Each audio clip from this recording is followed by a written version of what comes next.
Agradeço muito tudo que o Mozart tem feito e também a amizade, porque é uma pessoa excepcional, é um grande amigo, uma pessoa assim muito aberta, muito leve, muito boa de lidar, né? Uma coisa que hoje em dia a gente tem que valorizar muito.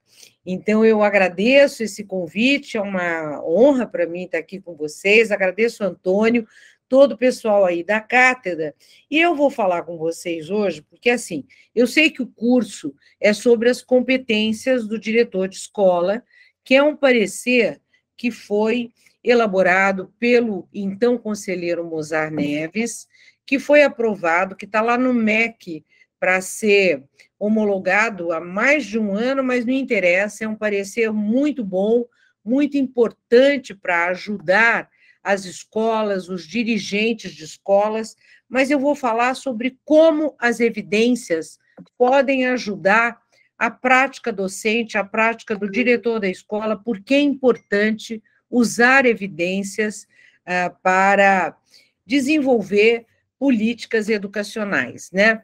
Então, está aí o meu PowerPoint, que eu vou deixar com vocês. O próximo slide, eu acho que a Thaís que está tomando conta, Thaís, aí, né? Então, eu começo lembrando de algo que todos nós conhecemos, mas muitas vezes não damos tanta importância ao artigo 205 da Constituição Federal, que estabelece que a educação é um direito de todos e que todos têm direito ao acesso a uma educação, a uma escola de qualidade na idade certa, que todos têm direito de frequentar, de permanecer, de concluir os anos iniciais, os anos finais do ensino médio na idade certa, e que todos têm o direito de aprender o que nós necessitamos para a vida. Então, isso é o que a nossa Constituição estabelece desde 1988,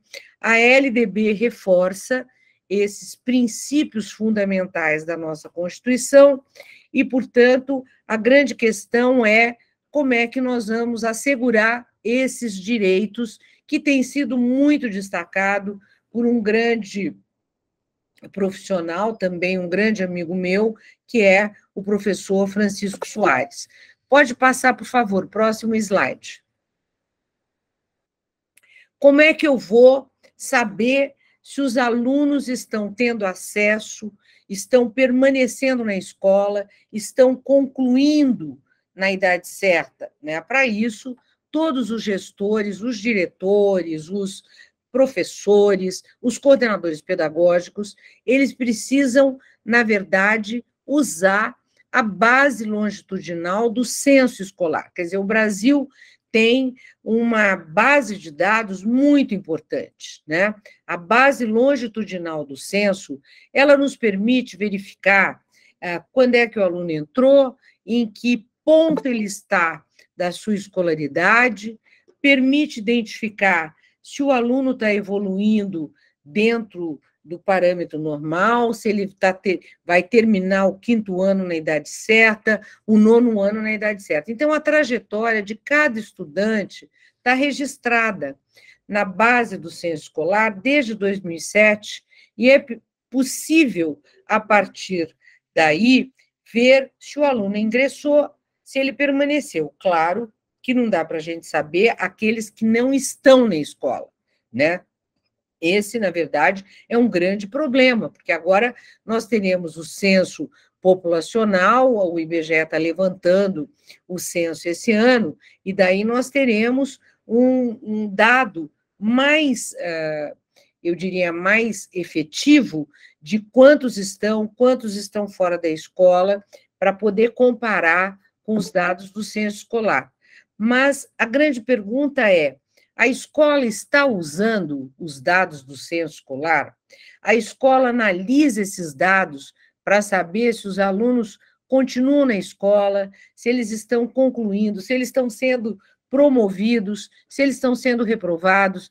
A equipe pedagógica analisa todo ano os dados do censo para definir as estratégias de melhoria dos indicadores para o planejamento do ano seguinte? Eu acho que essa é a grande pergunta. Eu estou começando de uma coisa muito, muito básica e que é fundamental para toda e qualquer escola. Como planejar o ano letivo de 2023? Vamos começar pelo censo escolar, que agora, no final do ano, o INEP já libera os dados do censo 2022 para as escolas. Cada escola vai ter essa base, cada escola terá lá o número de cada aluno da sua escola, cada rede terá a oportunidade de verificar como é que tá sendo isso. Todos voltaram? Quem não voltou? Vocês fizeram a busca ativa? Quem não voltou à presencialidade? Tudo isso será possível verificar pelo censo escolar agora, para planejar o ano que vem. O próximo slide, por favor. Avaliação, né? Avaliação é um outro dado muito importante.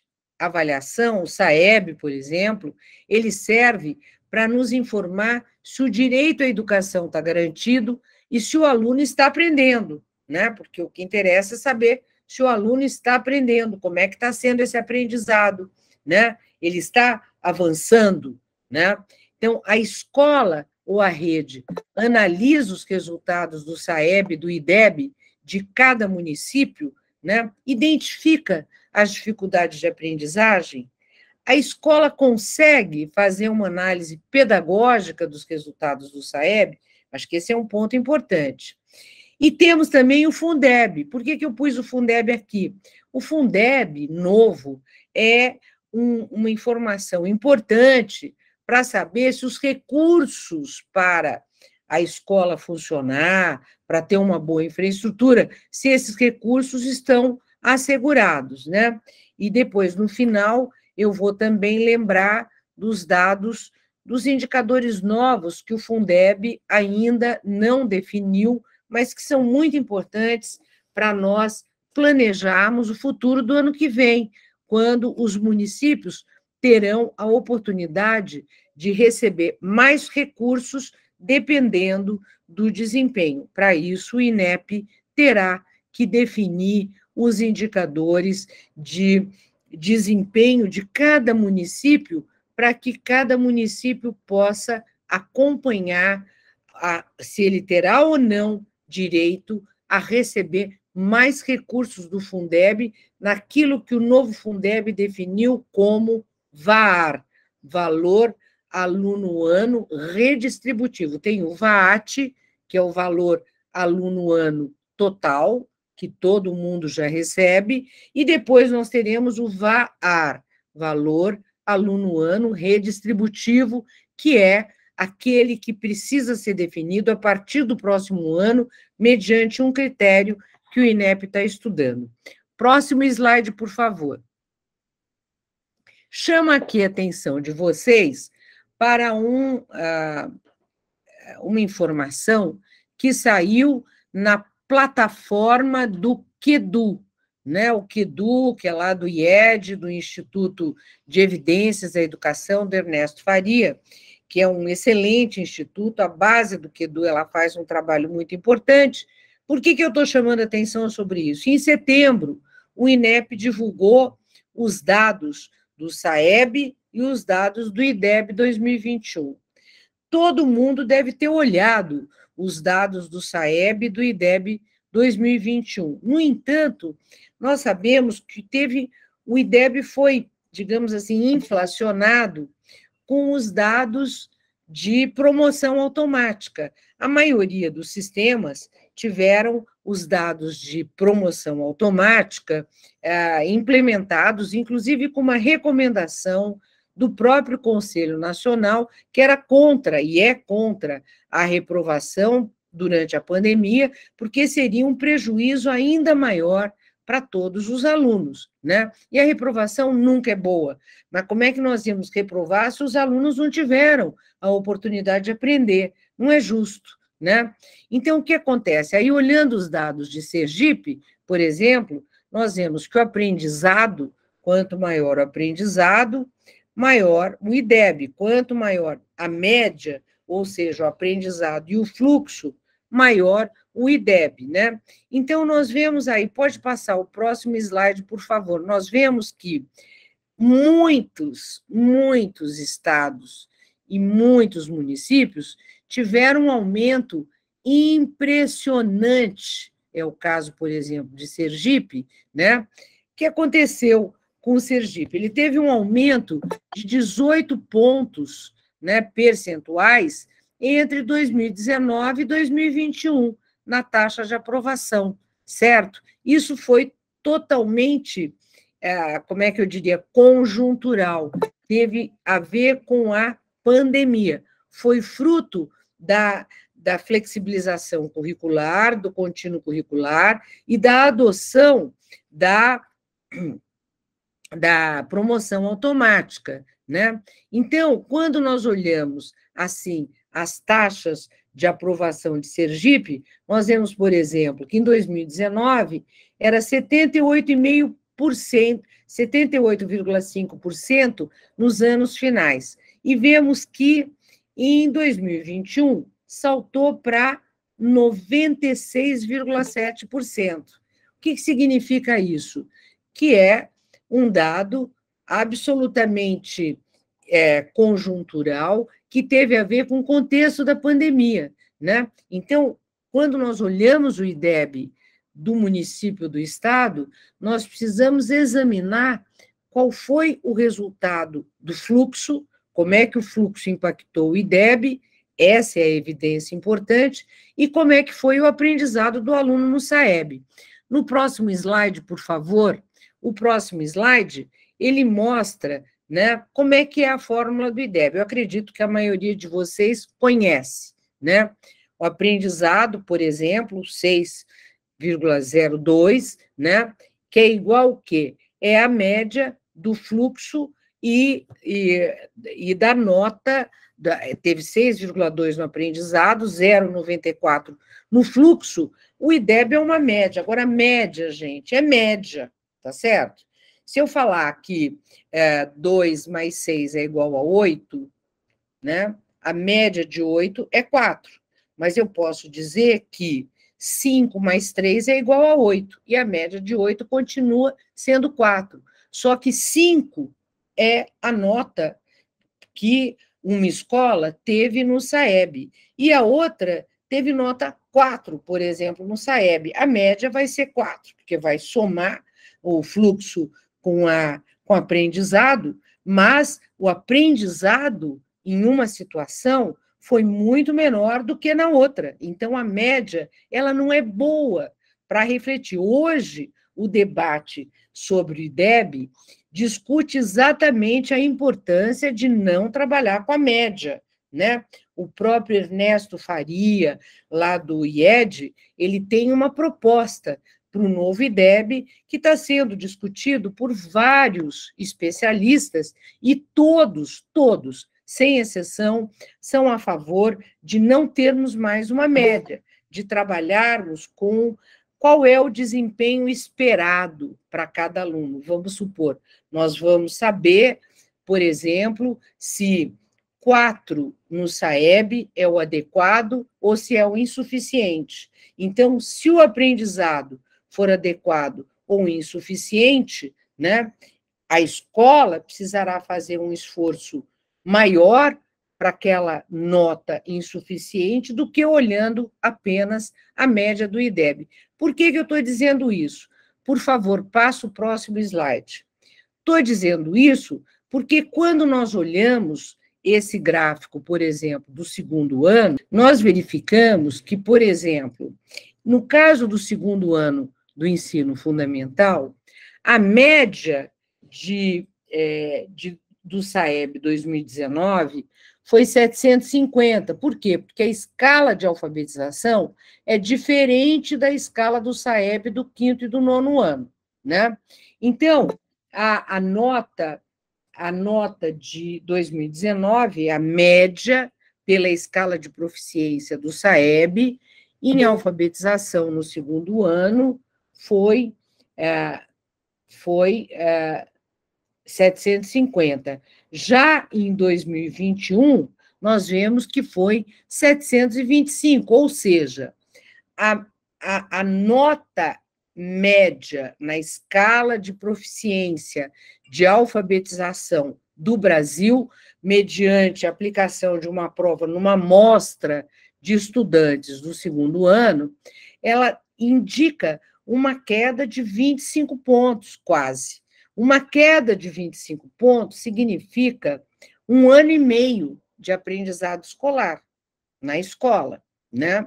Então, significa que as crianças tiveram elas foram enormemente prejudicadas pela pandemia, como nós sabemos. Qual é a criança que consegue ser alfabetizada sem ter aula presencial? Eu acho que, sem dúvida, as crianças pequenas e dos anos iniciais foram as mais afetadas pela pandemia. Então, no final de 2021, a aplicação da prova do SAEB, ela apenas indica uma situação que todos os professores e professoras já sabiam, que as crianças pequenas não conseguiram aprender durante a pandemia, não conseguiram aprender porque elas estavam longe da escola, né? Elas estavam nas suas casas, e é impossível uma criança que, no ano passado, em 2021, estava no segundo ano, 2020 estava no primeiro ano, ela ficou 2 anos com atividade remota, essa criança não conseguiu aprender, mesmo que a escola tenha voltado à presencialidade antes do final de 2021, né? Eu estou mostrando isso, e o próximo slide, por favor, para vocês verem que houve queda em tudo, mas a queda maior, né?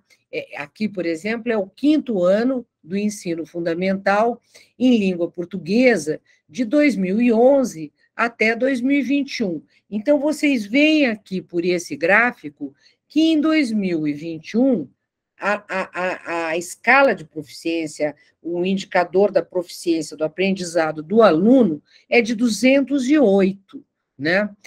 Que foi a mesma nota obtida no SAEB 2015.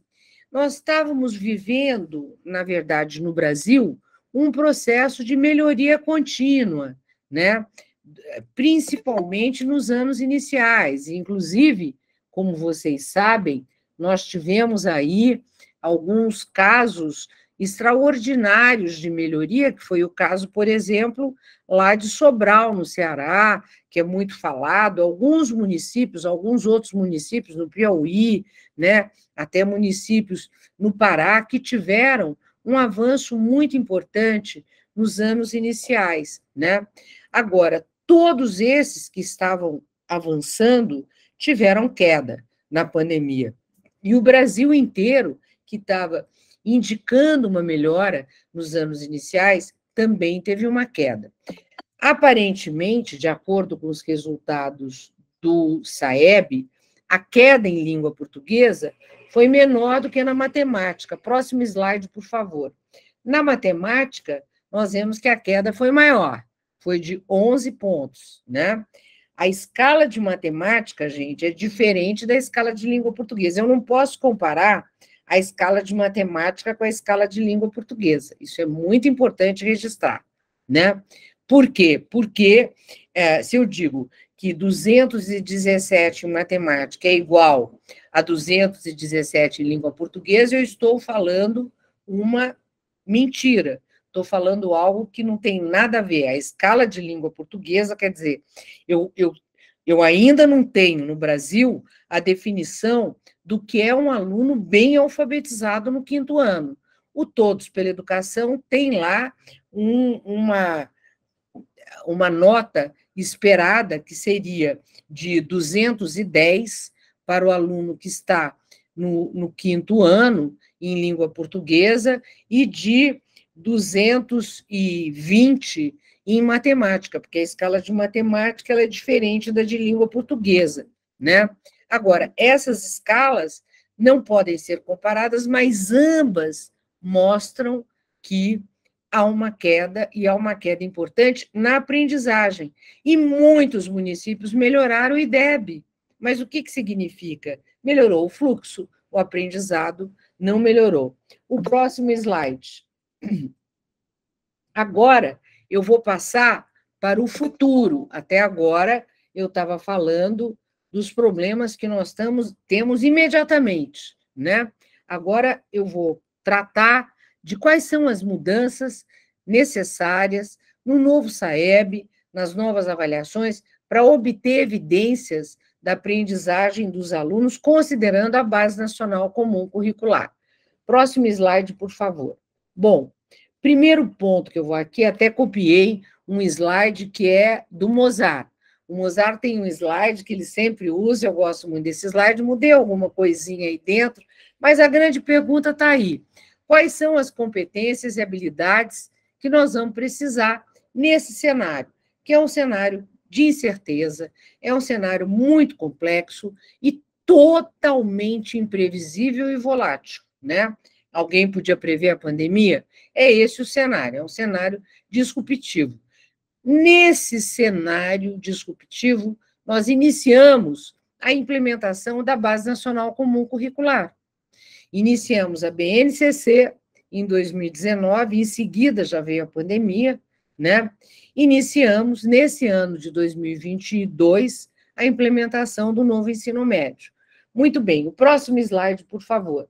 O próximo slide, ele mostra para vocês que desde 2018, tá, a OCDE e a Unesco já estavam super preocupadas com o futuro, considerando as mudanças tecnológicas, tá? O que é isso?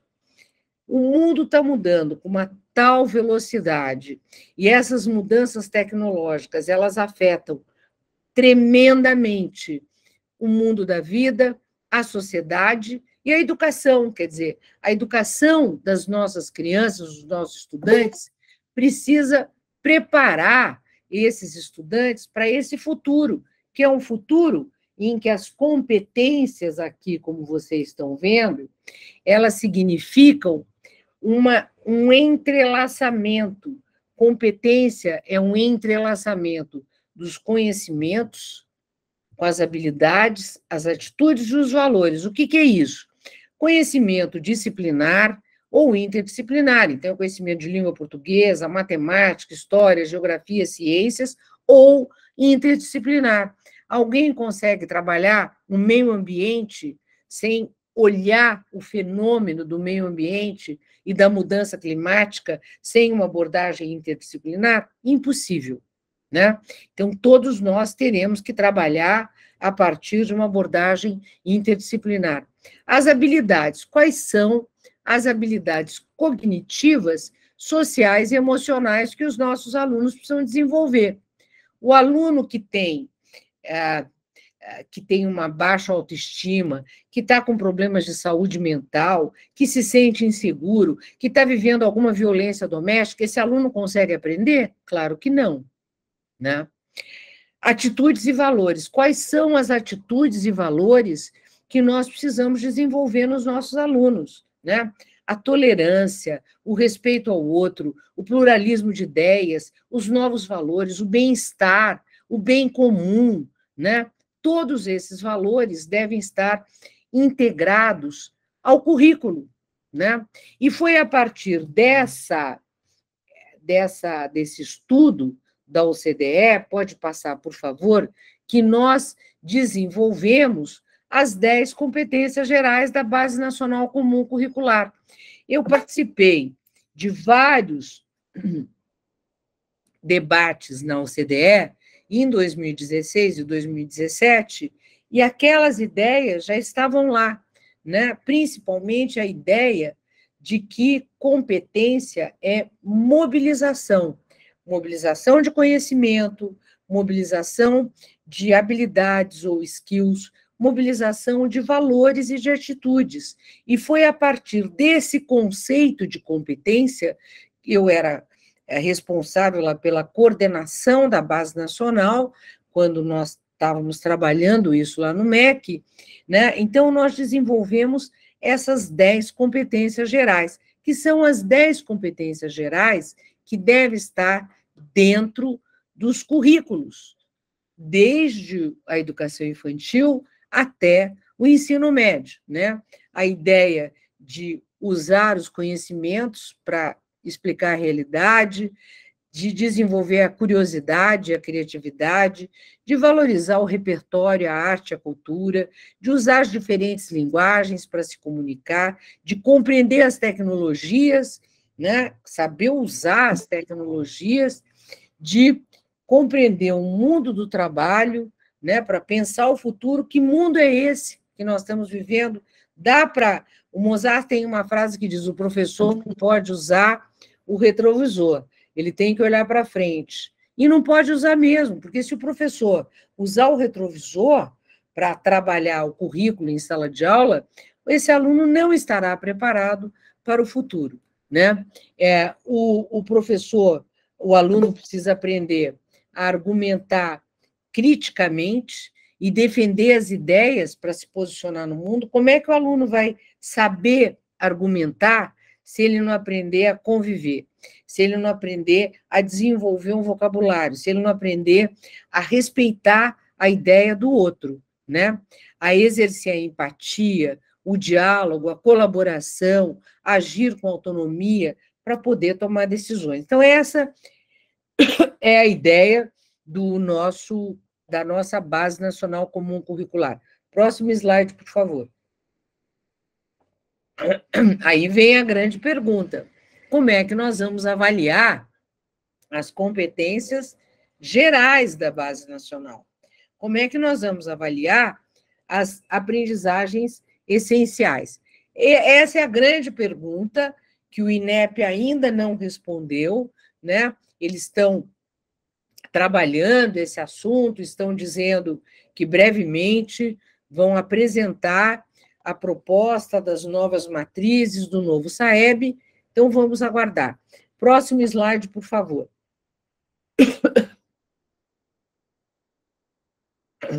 Quais são, então, essas aprendizagens essenciais, né? Primeiro, todos vocês sabem que a base define as aprendizagens essenciais, que todos os alunos têm o direito de aprender. E cada proposta curricular de cada um dos municípios que estão aqui nesse curso tem a sua proposta curricular, ou do município ou do estado, que já definiu quais são as aprendizagens essenciais. A base não é currículo, ela é uma referência para os currículos das redes e das escolas. O que são essas aprendizagens essenciais? Elas são combinações de conhecimentos, de habilidades, de atitudes e de valores. Vejam, combinação. Então, quando eu estou avaliando língua portuguesa, eu não vou avaliar a capacidade do aluno memorizar, a capacidade do aluno decorar. Não, né? Eu vou avaliar a capacidade do aluno argumentar frente a um problema, utilizando a criatividade, a sua capacidade de trabalhar em equipe, a sua empatia, a sua capacidade de estar lidando com a diferença, com as opiniões múltiplas de todos que estão na escola, né? Então, é disso que nós estamos falando. Nós estamos falando de algo que não é decoreba. Nós estamos falando de uma competência que é mais complexa e que o SAEB de hoje não avalia, né? O PISA avalia habilidades complexas, o SAEB não avalia. Próximo slide. Então, o primeiro ponto na implementação da BNCC, que todos vocês precisam acompanhar e compreender, para poder trabalhar com as equipes das escolas, é compreender as 10 competências gerais.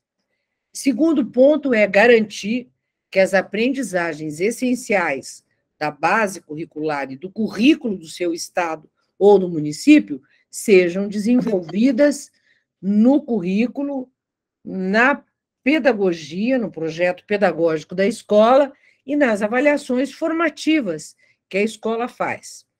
É muito importante que vocês contextualizem os conhecimentos, né?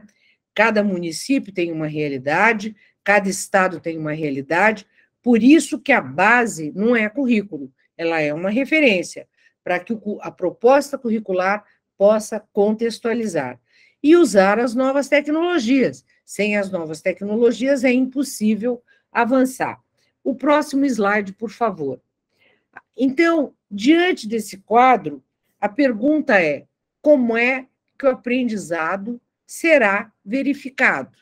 O que nós podemos considerar como evidência de que o objetivo específico de aprendizagem da Base Nacional Comum ou da proposta curricular em relação a uma competência específica foi ou não atingido?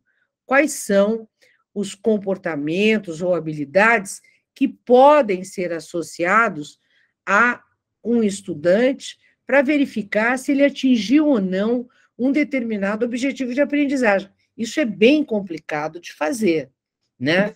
Para isso, as escolas vão precisar de muita capacitação para poder trabalhar os seus currículos, trabalhar as avaliações formativas e os professores e professoras conseguirem acompanhar o processo de aprendizagem e saber avaliar se o objetivo de cada aprendizagem foi ou não atingido. Próximo slide, por favor.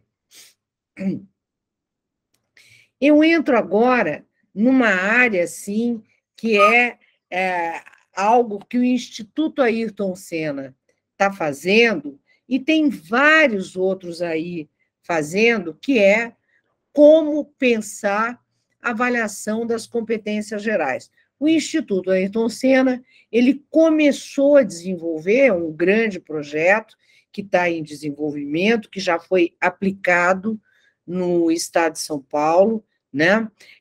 Que é como fazer essa avaliação do futuro e conseguir avaliar as 10 competências gerais da base. Então, vocês veem que lá estão aqui, olha, em relação ao conhecimento, quais são as habilidades que eu vou precisar usar para avaliar os conhecimentos? Quais são as habilidades que eu preciso avaliar para poder avaliar se o aluno desenvolveu o pensamento crítico? Quais são as habilidades que eu preciso avaliar para ver se o aluno desenvolveu o repertório cultural, né? Comunicação, a cultura digital, argumentação, o autoconhecimento e autocuidado, a empatia, a responsabilidade e a cidadania. Ou seja, o Instituto Ayrton Senna está desenvolvendo um grande projeto a partir do projeto de avaliação socioemocional, que eles já fazem, né? Eles estão desenvolvendo um projeto mais complexo e mais ambicioso, que é a avaliação do futuro. Não está pronto ainda, mas já há tentativas nesse sentido, né? O próximo slide aí já mostra que essa preocupação do Instituto Ayrton Senna, ela está presente no PISA. Se eu olho a avaliação do PISA de 2000 até agora, eu vejo que o PISA foi mudando nesses últimos 20 anos as matrizes de leitura, as matrizes de matemática, as matrizes de ciências, né? E nesse ano de 2022, o PISA avaliou o pensamento criativo, avaliou a criatividade.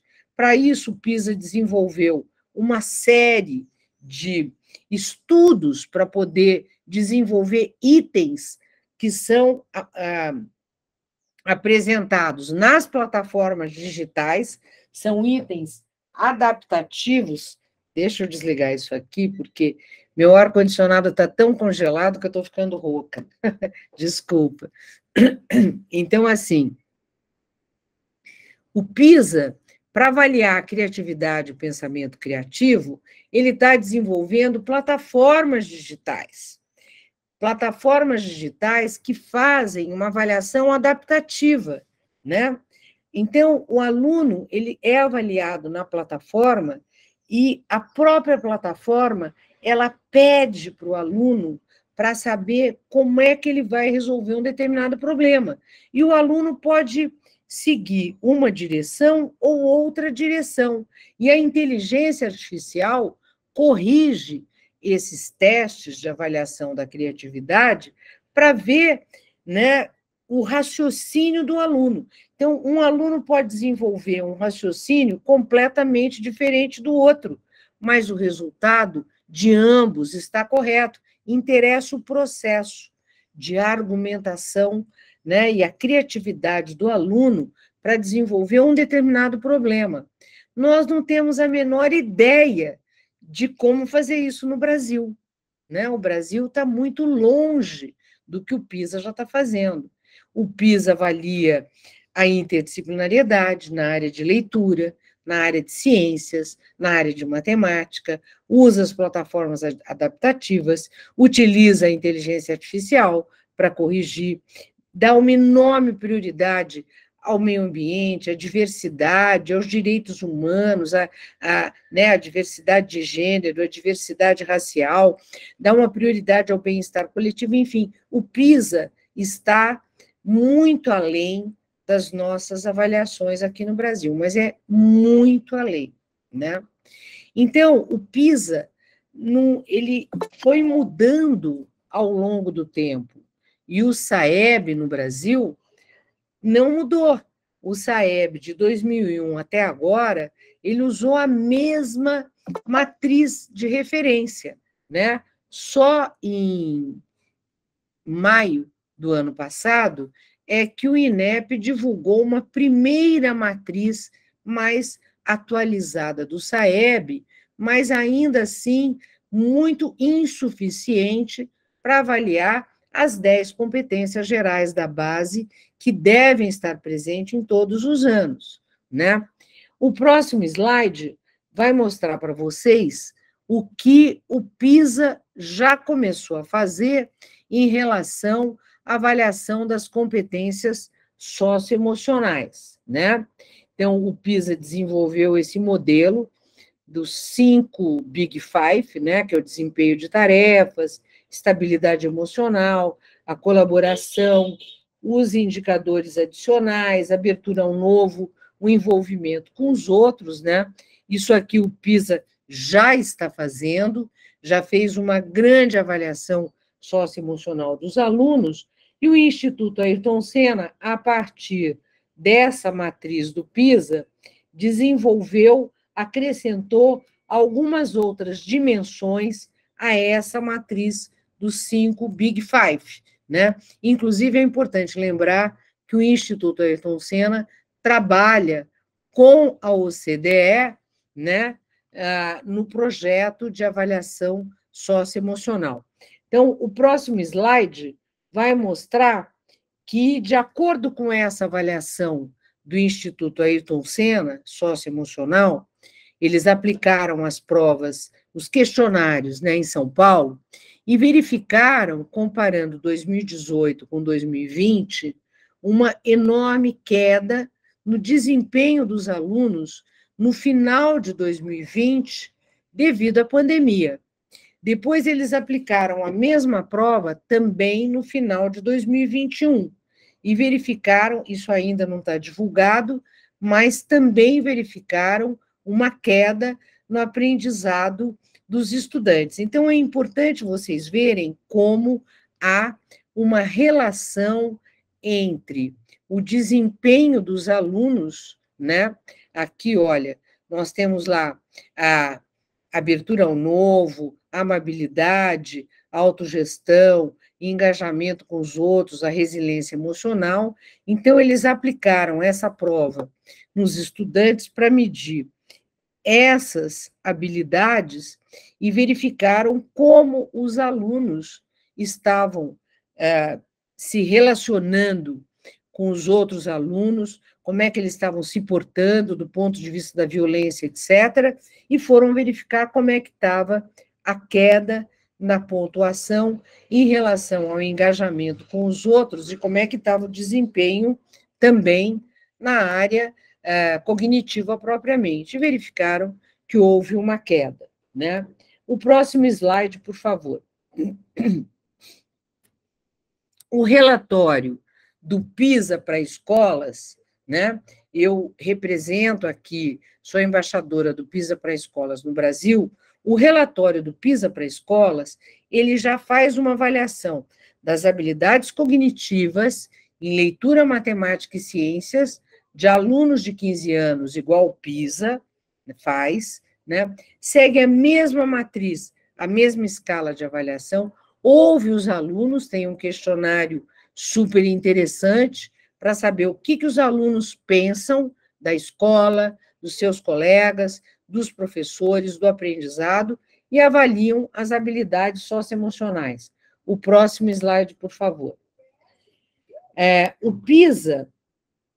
Oi, pode continuar. O PISA e o PISA para escolas, para a gente entender aí qual é a diferença, o PISA avalia as competências e habilidades dos alunos de 15 anos para medir o que os alunos sabem e são capazes de fazer em leitura, matemática e ciências, de forma criativa em diferentes contextos, para um país ou para um estado.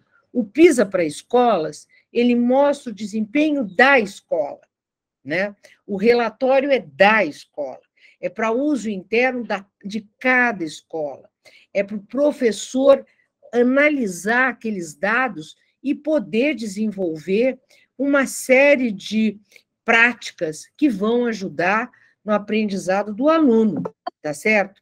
Qual é a diferença, por exemplo, né? O próximo slide, ele vai mostrar, quer dizer, então, o PISA para a escola, ele é comparável com o PISA global. Então, eu posso, pode continuar, eu posso, no PISA para escolas, verificar, por exemplo, né, se a minha escola é comparável com a média obtida no PISA pela China, pelo Japão, pela Finlândia, né? Nós sabemos que aqui no Brasil, né, a Rede Paula Souza, ela tem escolas que têm um desempenho excepcional, tá? Na Rede Paula Souza, em São Paulo, nós temos escolas que estão muito acima da média dos países da OCDE, né?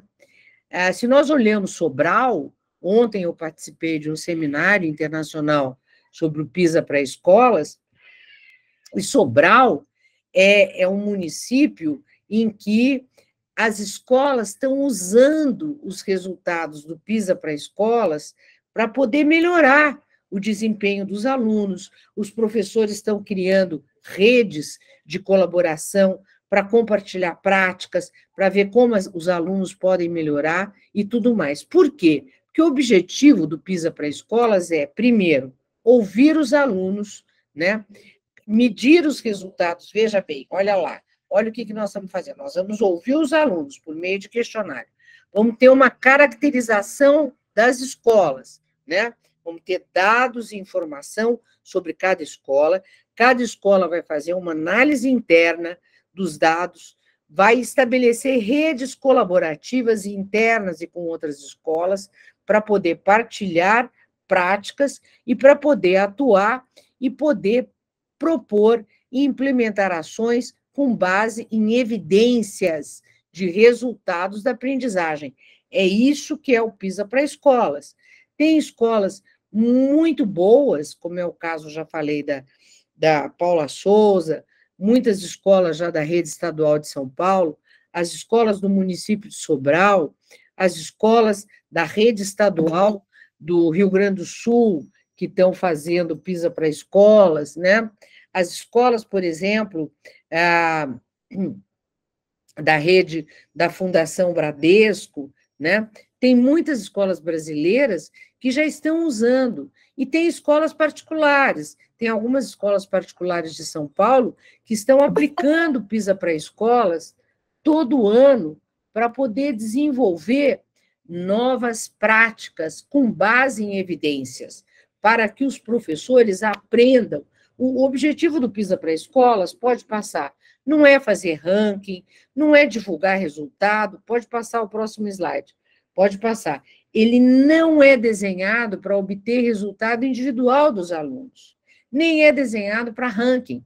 Vocês veem, não tem uma matéria pública sobre o resultado do PISA for School. O resultado do PISA para escolas é de cada escola, é para uso individual da escola, para uso individual da rede, para uso individual dos diretores da equipe pedagógica da escola, para fomentar o debate interno entre as escolas, entre os professores, e ver como é possível melhorar o desempenho dos resultados de aprendizagem dos alunos, seguindo padrões internacionais do PISA, né, com base em evidências, né? Escolas como o Colégio Bandeirantes, em São Paulo, né? Escolas assim como Colégio São Bento, no Rio, Andrews, no Rio, escolas de vários estados, em São Paulo tem várias escolas particulares que já aplicam, né? Mas não é para fazer ranking, é para uso dos professores aprenderem a usar dados, trabalhar com evidências. Pode passar, por favor. E agora, então, eu já estou entrando na reta final, quais são os desafios nossos aqui no Brasil? Primeiro, construir matrizes de acordo com a Base Nacional Comum Curricular e com as tendências internacionais, elevar as expectativas de aprendizagem dos nossos alunos associadas às socioemocionais, isso é muito importante, é o que o mundo já está fazendo e o PISA está fazendo, apoiar a formação de professores e gestores, desenvolver uma interpretação pedagógica do SAEB para a escola saber como é que ela vai usar os resultados do SAEB. Não adianta nada eu ter um número e não saber para que serve, né? E fazer uma articulação com as redes. Pode passar, por favor. Né? Então, o futuro do SAEB, ele passa por muita mudança que agora o próximo governo vai ter que enfrentar, né? Como é que vai ser o novo SAEB, com que frequência nós teremos avaliação, vai ser anual, vai ser a cada 2 anos, vai ser censitária, vai ser amostral, qual é a cobertura, vai avaliar a segunda, a quinta, a nona e o 9º ano, vai ter outros anos, além de língua portuguesa e matemática, vai ter ciências humanas, ciências da natureza, vai ter avaliação de língua inglesa, então tudo isso precisa ser definido, para isso é preciso ter uma matriz de referência do novo SAEB, um novo banco de itens, né? Uma revisão dos questionários, inovações tecnológicas e interpretação pedagógica dos resultados. Pode passar, por favor. Então, assim, se eu tivesse que resumir o que precisa ser feito para o futuro do SAEB, eu diria o seguinte: primeiro, eu preciso definir qual é o objetivo do futuro do SAEB. É monitorar a educação brasileira, é subsidiar as políticas de melhoria de qualidade e equidade do sistema, é prestar contas à sociedade. Quem é que vai definir isso? É o MEC, é o INEP, ou é preciso ter um grupo, né, um conselho de governança, com a participação dos municípios, dos estados e do governo federal e dos especialistas, para que a gente pense como é que deve ser esse futuro SAEB, né? A partir daí é importante comunicar os objetivos do futuro SAEB. A escola, ela não pode ser a última a saber. A escola, a rede, tem que ser a primeira a saber. É preciso ter um plano de comunicação. É preciso alinhar o SAEB à nova Base Nacional Comum Curricular. E é preciso apoiar as escolas nesse trabalho, né? De prestação de contas, de como ela vai usar os resultados, qual é a interpretação pedagógica e tudo mais. Próximo slide, por favor. Né? Eu vou dar um exemplo aqui para vocês verem como é complicado pensar o futuro do SAEB. Quando eu olho a Base Nacional Comum Curricular, tem lá um objetivo de aprendizagem, a competência, a macrocompetência de linguagem na Base Nacional Comum Curricular é utilizar as diferentes linguagens, verbal, oral ou visual motora, como libras e escrita, corporal, visual, sonora e digital, bem como conhecimentos de linguagem artística, matemática e científica, para se expressar e partilhar informações, experiências, ideias e sentimentos em diferentes contextos e produzir sentidos que levem ao entendimento mútuo. Essa é a macrocompetência de linguagem na BNCC, tá? Próximo slide, por favor. Como é que eu vou medir isso? Como é que eu vou verificar se os estudantes brasileiros, ao final do 5º e do 9º ano, são, principalmente ao final do 9º ano, são capazes de ler e compreender uma variedade de textos literários e progressivamente mais complexos? Quais são as evidências que realmente vão nos permitir afirmar que o estudante brasileiro desenvolveu a competência leitora no nível adequado para sua plena inserção na sociedade brasileira, né? Portugal, por exemplo, está fazendo isso. Portugal está fazendo um grande trabalho com todas as escolas, exatamente para poder desenvolver o SAEB deles, utilizando uma abordagem muito mais ampliada do que é a avaliação de leitura e escrita que nós temos hoje no Brasil, né? Porque Portugal já tem uma matriz que considera todos os meios de comunicação, considera os blogs, as redes digitais, os e-books, né? As diferentes linguagens, a linguagem corporal. Portugal já desenvolveu isso, né? Como é que nós vamos fazer? E o nosso jovem? Como é que o adolescente, o jovem brasileiro, se comporta hoje diante de um texto? Que tipo de texto esse aluno quer ler e quer aprender a se desenvolver, né? Tudo isso vai precisar ser feito. O próximo slide, por favor, né? Esse daqui é um slide que foi apresentado até por uma pessoa que eu acho que ela até já esteve aqui com vocês. É a Filomena, né? Que trabalhou junto com o Mozart na questão da capacitação das escolas, né? Ela usou esse slide numa das... Pode continuar, né? Quer dizer, o que é pensar a capacitação das escolas, dos diretores, dos professores, né? Do que nós precisamos fazer? Nós precisamos utilizar evidências para que esses professores se desenvolvam, para que eles construam uma cultura de colaboração, que é um dos principais objetivos do PISA para escolas, e para que os professores usem as evidências para poder avaliar suas práticas e revê-las no processo de ensino e aprendizagem, né? Então, é muito importante utilizar essas evidências, é importante saber analisar os dados, já existe uma ciência dos dados, né? O Mozart sempre muito preocupado com isso, o Conselho até andou se debruçando um pouco sobre isso, mas não desenvolveu ainda um parecer, né? Mas nós, enfim, entendemos que a análise de dados no processo de melhoria da educação é fundamental, né? Transformar os dados em ação, em conhecimento e combinar com com a nossa abordagem pedagógica, interagir internamente para poder melhorar o processo de aprendizagem dos alunos, né? E tudo isso precisa ser feito para fortalecer as lideranças nas escolas, né?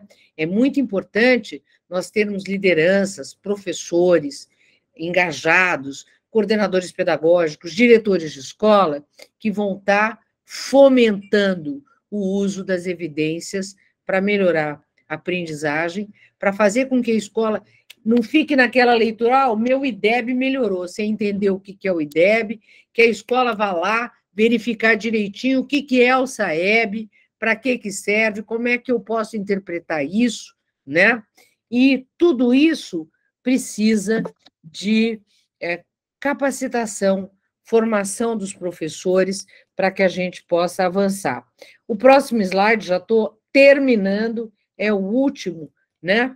Que é como é que nós vamos reduzir as desigualdades por meio de uma gestão com base em evidência. Gente, nós já temos um Fundeb. O Fundeb alterou, melhorou a distribuição dos recursos, aumentou recursos para os municípios mais pobres, uma parcela dos recursos vai ser investida na educação infantil.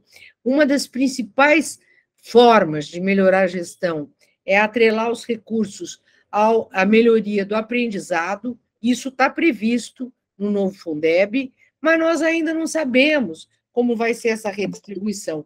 Essa redistribuição, obrigatoriamente, vai depender do quê? Do novo SAEB e do novo IDEB, né? É assim, é por meio de um novo SAEB e de um novo IDEB que nós teremos como ampliar recursos para aqueles municípios mais vulneráveis, mais pobres e que mais precisam para diminuir as desigualdades. O próximo slide, por favor. Eu vou terminar com uma frase que eu adoro, que é da ministra da Finlândia, que ela sempre diz que o único modo de melhorar a escola é usar evidências para fazer inovações pedagógicas, criar rede de boas práticas, sempre entendendo que a escola precisa trabalhar com 3 mantras principal: o que eu vou ensinar, como é que eu vou ensinar, como é que eu vou avaliar. Para isso, a escola vai definir os instrumentos de avaliação formativa ao longo do ano, né, para preparar bem o aluno para avaliação somativa ou externa, como é o caso do SAEB, no final do ano, que é uma avaliação externa. E, para isso, o professor, a escola, o gestor, ele precisa entender 3 N's: os números, os nomes e as necessidades. Ela sempre fala, por trás de cada número tem um nome de estudante com diferentes necessidades que os professores e as escolas precisam atender. Então, é disso que se trata. Vocês precisam entender os números, entender que por trás de cada número tem um nome de um aluno, cada aluno vai ter uma necessidade. E é isso que a escola vai ter que fazer na recomposição do aprendizado para garantir que todos aprendam e para que todos tenham as mesmas oportunidades na vida. Muito obrigada.